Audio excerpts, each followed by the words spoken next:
જી જી આભાર વિરાજ, આ બધા સ્ટોક્સ ઉપર અહીંયા ચર્ચા કરવા માટે. તે સાથે જ આગળ વધે તો આપણી જોડે એન્જલ બ્રોકિંગના રુચિત જૈન આપણી સાથે જોડાયા છે. રુચિત, સૌથી પહેલા તો માર્કેટ ઉપર શું વ્યૂ બની રહ્યો છે અત્યારે? બે દિગ્ગજ કંપનીના આજે પરિણામ આવવાના છે અને તે સાથે જ આવનારા સપ્તાહે જે છે તે અહીંયાથી એક્સપાયરી થતી જોવા મળી છે. તો આ સંજોગોની અંદર, આ માહોલની અંદર કઈ સ્ટ્રેટેજી અપનાવવી જોઈએ જો એક સપ્તાહનો વ્યૂ રાખવો હોય તો? એક શોર્ટ ટર્મની વાત કરીએ તો 7970 ની આજુબાજુ સારું રેઝિસ્ટન્સ લેવલ નિફ્ટીમાં છે. આપણે જોયું છે કે જાન્યુઆરી મહિનામાં 7970 નું હાઈ મારીને એના પછી 6800 સુધીના લેવલ્સ બતાડ્યા હતા. ઓલરેડી આપણે ગયા દોઢ મહિનામાં 6850 થી લઈને 8000 સુધી 7970 સુધી આવ્યા છે. એટલે મોમેન્ટમ ઓલરેડી સ્ટ્રોંગ બિલ્ટઅપ ગયા દોઢ મહિનામાં આવી ગઈ છે. અમે તો ઇનફેક્ટ એક્સપેક્ટ કરી રહ્યા હતા લાસ્ટ વીકે 7940 ક્રોસ નહીં કરે અને ત્યાંથી જ માર્કેટ ફરી કરેક્શન આપશે. પણ 7970 સુધી કાલેની ટ્રેડિંગ સેશનમાં આપણે જોયું કે મોમેન્ટમમાં ત્યાં સુધી ગયું છે માર્કેટ. તો એક નાનું કરેક્ટિવ મૂવ અહીંયાથી આવી શકે છે. માર્કેટ ઓવરબોટ છે, એવું નથી કે અહીંયાથી ઘણું મોટું કરેક્શન આવશે, પણ ડેફિનેટલી 7840 અમે એક્સપેક્ટ કરી રહ્યા છીએ કે એક્સપાયરીની પહેલા 7840 ના લેવલ્સ નિફ્ટીમાં એટલીસ્ટ આવી શકે છે. તો વધારે aggressive long positions current levels ઉપર નહીં બનાવવી જોઈએ. More of a stock specific action રહેશે આવતા દિવસોમાં. તો એક સ્ટોક સ્પેસિફિક ફોકસ રાખીને ટ્રેડ કરવું જોઈએ અને ઇન્ડેક્સમાં લોંગ પોઝિશન્સ અત્યારે અવોઇડ કરવી જોઈએ. ઓકે, તો 7840 ક્યાંક ને ક્યાંક પાછું જે છે તે નિફ્ટી અહીંયાથી ટચ કરતું જોવા મળી શકે છે. તો આ લેવલ ઉપર ખાસ અહીંયા ધ્યાન રાખવું જોઈએ.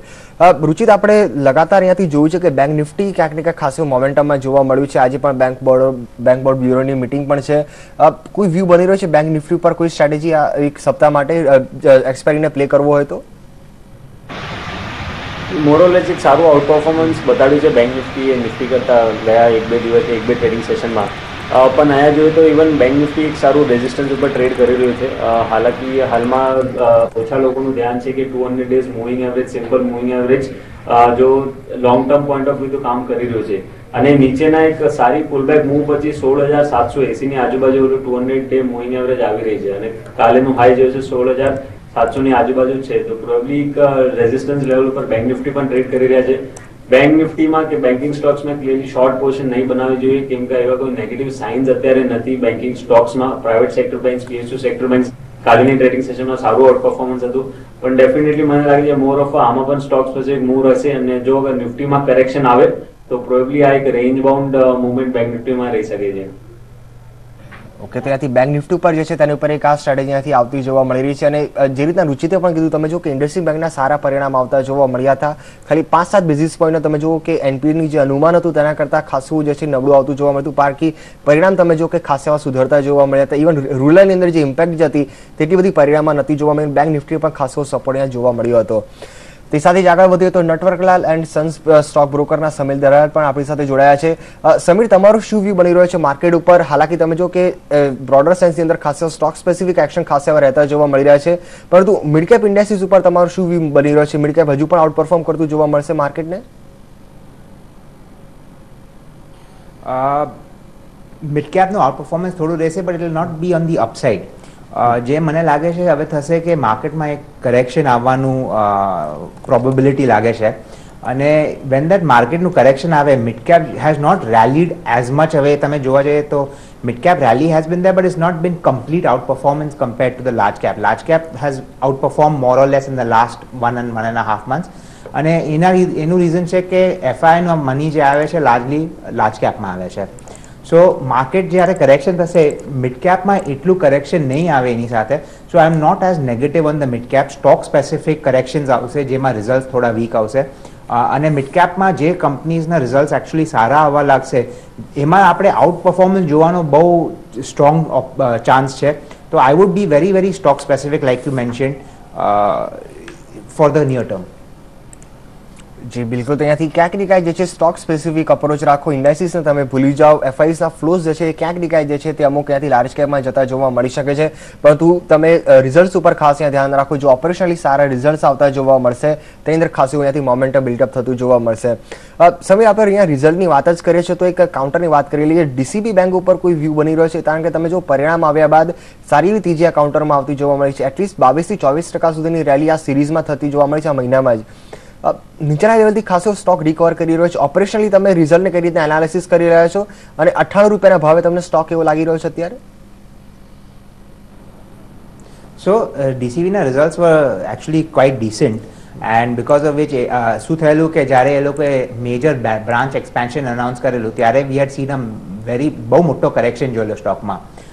હવે એ જે ફિયર્સ હતા સ્ટોકના કે આઈ મીન માર્કેટમાં કે કે આવું મોટું એક્સપેન્શન થશે અને એના લીધે થોડું તમારું કેપિટલ ઇન્વેસ્ટમેન્ટ થશે અને રિટર્ન્સ થોડા નીચે આવશે, that fear has been put aside. So હવે જે રિઝલ્ટ જે ડિસન્ટ આવ્યા, I think market is now starting to value this company again on its fundamentals and not on the news flow. એના લીધે આ સ્ટોકની રેલી આવી છે. હવે શું છે કે 22% રેલી પછી આઈ ડોન્ટ થિંક કે we should right now look to enter the stock. હજુ મને લાગે છે એક ક્વાર્ટર કે મે બી ઇવન 2 ક્વાર્ટર્સ જશે જેમાં બેંકના નંબર્સ થોડા વીક આવશે. ઇનફેક્ટ આપણે જોવા જઈએ તો લાસ્ટ ક્વાર્ટરના જ્યારે રિઝલ્ટ આવેલા ત્યારે બધા બેંકે એક જ ચીજ કહેલું કે જે એનપીએ પ્રોબ્લેમ છે એ થોડું આ ક્વાર્ટરમાં થશે ને થોડું Q4માં થશે. તો Q4ના બેન્કિંગના રિઝલ્ટ બાકીના થોડા ખરાબ આવશે, વીક આવશે, ના ખરાબ બટ વીક આવશે and that is known. So બેન્કિંગમાં મેસિવ રેલી જેવું હમણાં નિયર ટર્મમાં નથી દેખાતું મને. જે કરેક્શન આવશે એમાં લેવાય. DCB but also will correct with the market trend. Valuation બહુ એક્સપેન્સિવ નથી compared to the larger piers in the space, private સ્પેસમાં. સો ડીસીબી કરેક્શન પર લેવાય પણ આ ભાવે હમણાં I am not recommending to get into the stock. તો કરેક્શનની રાહ જો સ્ટોક ક્યાંક ને ક્યાંક એક બે હજુ બીજા ત્રિમાસિકના પરિણામ આવવા દો, જો કન્સિસ્ટન્સી જોવા મળે, સારા પરફોર્મન્સથી, ત્યારબાદ જે છે કાન ઉપર એક કોલ લઈ શકાય. પરંતુ રુચિત એક બીજા ઇન્ટરેસ્ટિંગ કાઉન્ટરની વાત કરું. ટ્રેક્ટર્સ ઇન્ડિયાનો કાઉન્ટર કેવો લાગી રહ્યો છે તમને? કારણ કે તમે જો કે ખાસો વોલેટાઇલ ભરો સેશન રહેતો જોવા મળ્યો છે. કેટરપિલરની અંદર જોઈન્ટ વેન્ચરની અંદર જે રીતના તેમને પોતાનો હિસ્સો ત્યાંથી વેચતા જોવા મળ્યા હતા, 70% કન્ટ્રીબ્યુશન જે છે તમે જો કે ટોપ લાઇનની અંદર માત્ર જોઈન્ટ વેન્ચરમાંથી આવતું જોવા મળ્યું હતું. ટેકનિકલી કેવો લાગી રહ્યો છે આ સ્ટોક? કોઈ પ્લે કરી શકાય કે પછી હાઈલી વોલેટાઇલ જોવા મળી શકે છે આ કાઉન્ટર? ટેકનિકલી આનો ટ્રેન્ડ એટલો બુલિશ નથી, ઓલ્ધો આજે ન્યૂઝની ડેવલપમેન્ટ ઉપર એક પોઝિટિવ મોમેન્ટમ છે આ સ્ટોકમાં. ઓવરઓલ ફર્સ્ટલી તો આમાં વોલ્યુમ જનરલી ઓછા રહે છે તો એટલું લિક્વિડ સ્ટોક નથી. સેકન્ડલી જો અગર તમે ગયા 6-7 મહિનાનું જો ટ્રેન્ડ જો તો 850થી લઈને 300 સુધી કન્ટિન્યુઅસ લો ટોપ લો બોટમ ફોર્મેશન થઈને આવી રહ્યું છે. તો એક પોઝિટિવ ટ્રેન્ડ બિલકુલ નથી આ સ્ટોકમાં. કોઈ પણ પુલબેક રેલી આવે તો મને નથી લાગતો આ સ્ટોક 450 ની ઉપર ઇમિડિયેટલી ક્રોસ કરશે. તો એક ન્યૂઝ બેઝ ઉપર અપમૂવ જો આવે તો એમાં પાર્ટિસિપેટ ક્લાયન્ટ્સને નહીં, ટ્રેડર્સને નહીં કરવું જોઈએ. 440-450 રેન્જ કદાચ મળી જાય તો એક્ઝિસ્ટિંગ હોલ્ડર્સ જો એમાં ઓલરેડી સ્ટક છે એમાં એમને એક્ઝિટ કરવાનો શાયદ એક મોકો રહેશે એવો. ઓકે, તો અહીંયાથી જે રીતના ન્યૂઝ ફ્લો અહીંયાથી આવતો જોવા મળતો ત્યાંથી પ્લે કરવાની જે છે અહીંયાથી જે છે તે સલાહ નથી આવતા જોવા. વોલ્યુમ ખાસા ઓછા રહેતા જોવા મળી રહ્યા છે. અને આજે તમે જો કે 20% જે રીતના સ્વિંગ આવતો જોવા મળે છે, ક્યાંક ને ક્યાંક જે છે એક વોર્નિંગ સાઇન અહીંયાથી જોવા મળી રહી છે. જો તમે ઓલરેડી પોઝિશન બનાવી હોય આ કાઉન્ટરની અંદર તો થોડું ઘણું અહીંયાથી અપસાઇડ જોવા મળે, ત્યારબાદ તમે આ કાઉન્ટરમાંથી નીકળી જાઓ તેવી સ્ટ્રેટેજી અહીંયાથી તમે અપનાવી શકો છો. સમીર, એક બીજો ઇન્ટરેસ્ટિંગ કાઉન્ટર જોવા મળી રહ્યો છે બાયોકોનનો. ફાર્મા સ્પેસની અંદર તમે જો કે બધા સ્ટોક કરેક્ટ થતા જોવા મળ્યા હતા, પરંતુ આ કાઉન્ટર લગાતાર એક આઉટ પરફોર્મ કરતું જોવા મળ્યું હતું આ સિરીઝની અંદર. કઈ રીતના તમે જોઈ રહ્યા છો બાયોકોનના કાઉન્ટરને? સો વી ડોન્ટ હેવ, અમારી પાસે એક્ટિવ કવરેજ નથી હમણાં બાયોકોન પર, તો I don't want to per se comment on it. But Biocon is not exactly a similar story as exact જે ફાર્મા કંપનીઝમાં કરેક્શન આવ્યું છે. ફાર્મા કંપનીમાં કરેક્શન આવ્યું છે, let me talk a little about it, is કે US FDA જે બધા ઇન્સ્પેક્શન ઇન્ડિયામાં કરે છે એમાં દે આર ફાઇન્ડિંગ કે ઘણા પ્લાન્ટોમાં there is shortages in reporting data અને there is also a problem with the manufacturing process જે એ લોકોનું છે કે જે ક્લેનલીનેસના રિક્વાયરમેન્ટ્સ છે. તો એના લીધે આ વોર્નિંગ લેટર્સના લીધે ફાર્મા સેક્ટરમાં મેજર કરેક્શન આવ્યું છે. તમે જોવા જઈએ તો ડોક્ટર રેડ્ડીમાં થયું, સન ફાર્મા થયું છે, લુપિનમાં આવ્યું છે, કેડિલા હેલ્થકેર. સો જે વિચેવર કાઉન્ટર્સમાં US FDA નું ઇશ્યુઝ આવેલા એમાં કરેક્શન આવ્યા છે. Pharma sector as an overall is not doing badly. So if Biocon did not have these issues, there was no reason for Biocon to correct. So I don't want to say ki what the valuation should be or what the price of Biocon should be, but pharma sector ma every company should be looked at individually and not as a sector. કારણ કે અગર તમારું US FDA નું problem નથી આવવાનું તો growth રહી શકે છે, and that can be seen with some of the other pharma companies that continue to do well. જી બિલકુલ. અને તમે જુઓ કે ઇન્ટરનેશનલી જે બાયોસિમિલરની જે આખી ઇન્ડસ્ટ્રી જ હતી તેની ક્યાંક ને ક્યાંક રીરેટિંગ થતી જોવા મળી હતી. તેની સીધી અસર તમે જો કે બાયોકોન ઉપર થતી જોવા મળી હતી. 15% સુધીનું રિટર્ન જે છે તે 3 મહિનાની અંદર આપતો જોવા મળતો. સારો સ્ટોક નીચાના લેવલથી જે છે એક સારા એવા ગેઇન્સ ત્યાંથી બતાવતો જોવા મળ્યો હતો. રુચિત, એક બીજો કાઉન્ટર ત્યાંથી જોવા મળ્યો છે ટાટા સ્પોન્જનો કાઉન્ટર.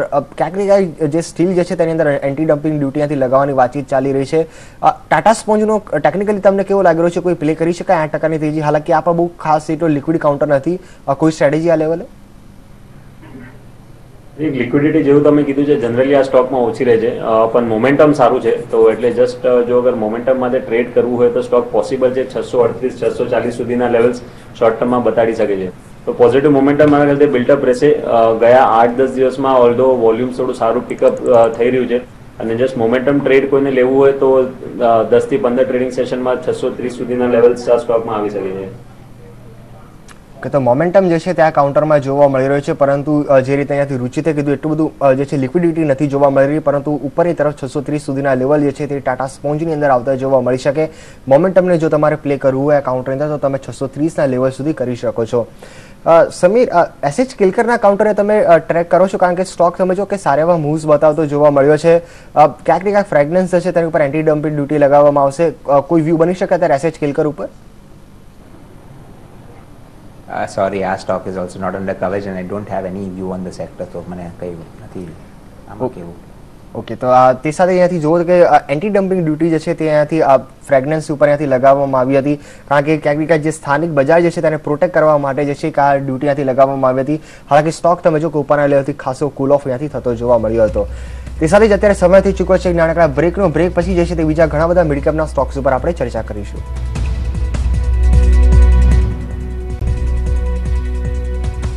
નમસ્કાર, એક નાનકડા બ્રેક બાદ આપનું સ્વાગત છે. માર્કેટ ઉપર નજર કરી લઈએ. હજુ પણ તમે જો 7,900ના લેવલ હોલ્ડ કરતું જોવા મળી રહ્યું છે માર્કેટ, અને મિડ કેપ્સ અંદર અમુક સ્ટોક્સ તમે જો ખાસા એક્શનમાં આવતા જોવા મળી રહ્યા છે. રુચિત, પીએફસી અને આરઈસી આ બંને કાઉન્ટર ઉપર કોઈ ટેકનિકલ કોલ રહેશે અત્યારે, કારણ કે તમે જો કે ખાસા રેલી કરતા જોવા મળતા છેલ્લા 2 દિવસની અંદર? શું કરવું જોઈએ, કોઈ સ્ટ્રેટેજી આ બંને કાઉન્ટરની અંદર પીએફસી અને આરઈસીમાં? બંને સ્ટોક્સમાં આઉટલુક પોઝિટિવ બની રહ્યો છે ટ્રેડિંગ પર્સપેક્ટિવથી. આપણે જોયું કે ગયા 1 મહિનામાં સ્ટોક એક સાઇડવેઝ કન્સોલિડેશન ઝોનમાં હતું, જ્યાં પ્રાઇસમાં વધારે મોમેન્ટમ નથી આવી રહ્યો હતો, અને કાલની ટ્રેડિંગ સેશનમાં બંને સ્ટોક્સમાં પીએફસી અને આરઈસીના સારા વોલ્યુમ સાથે એક સારું બ્રેકઆઉટ આવ્યું છે. ઇનફેક્ટ ડેરિવેટિવ્સ ડેટામાં પણ સારું open interest built-up price movement સાથે આરઈસીમાં કાલની ટ્રેડિંગ સેશનમાં હતું.